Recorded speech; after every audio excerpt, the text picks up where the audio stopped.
I get it, so many gaming desktops look like they'll turn your living room into a futuristic cockpit, but when you finally open the box you're left with a machine that either underdelivers or forces you to upgrade components you didn't even know you needed.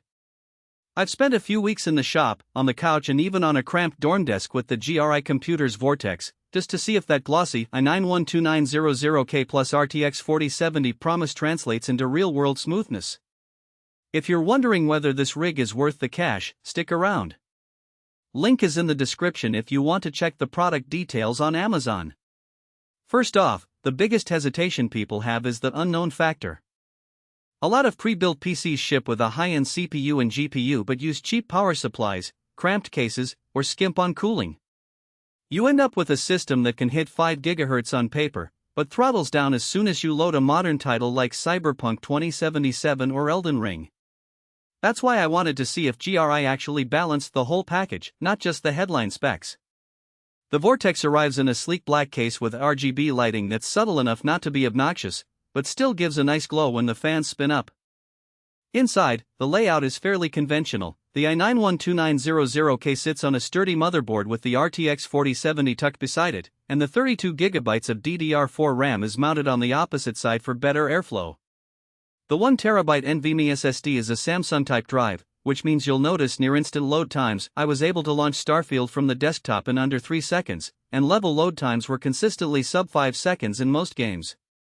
Now, real-world testing. I ran a mix of competitive shooters, open-world RPGs, and a few just-for-fun benchmarks.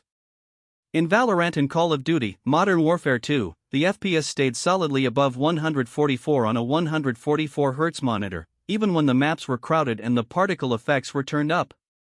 That's the kind of consistency you need if you're chasing a high-rank climb. In Red Dead Redemption 2 at 1440p with ultra settings, I hovered around 80-90 FPS, which is respectable for a 12GB RTX 4070. The key takeaway? The Vortex doesn't just meet the high FPS claim, it actually delivers enough headroom for a smooth competitive experience while still handling the most demanding visuals. One thing that can surprise newcomers is the thermals.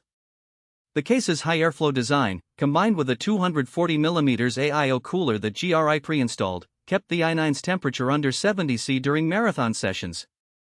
I played Doom Eternal for 3 straight hours, and the GPU never spiked past 80°C.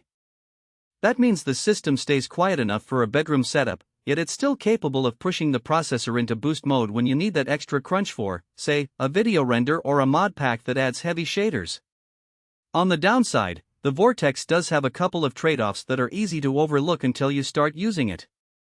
The power supply is a decent 750W unit, but it's not modular, so cable management can get a bit messy if you're particular about a tidy interior. I found myself having to twist a few cables to fit the extra RGB strip I added later. It's not a deal breaker, but if you plan on tweaking aesthetics or adding more drives, you'll need to be patient. Another practical consideration is the Wi-Fi 6E module. It's fast on paper, but I noticed a slight dip in latency when I was gaming over Wi-Fi compared to a wired Ethernet connection, especially in games where every millisecond counts.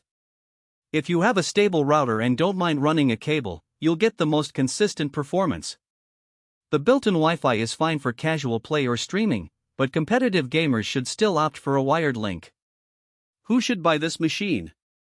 If you're a serious PC gamer who wants a ready-to-play rig that can handle 1440p ultra settings without waiting for future upgrades, the Vortex is a solid pick. The 32GB of RAM is already more than enough for today's games and even future-proof for the next few years. The 1TB NVMe SSD gives you space for a handful of large titles, plus room for your mod libraries and a few productivity apps if you double use the PC for work. The inclusion of Windows 11 out of the box also means you won't have to wrestle with drivers or OS installations, just plug, play, and start gaming. On the flip side, if you're a budget-conscious buyer who's comfortable building a PC themselves, you might get more bang for your buck by cherry-picking components. A DIY build could let you choose a modular PSU for cleaner cable routing, or a case with tempered glass if aesthetics matter more to you. Likewise, if you're primarily a 1080p gamer, the i9-12900K and RTX 4070 could be overkill. A mid-range CPU and a 3060 Ti would likely serve you just fine and save you a couple of $100s. There's also a niche group that should probably skip the Vortex, people who need a workstation-grade GPU for heavy 3D rendering or AI workloads.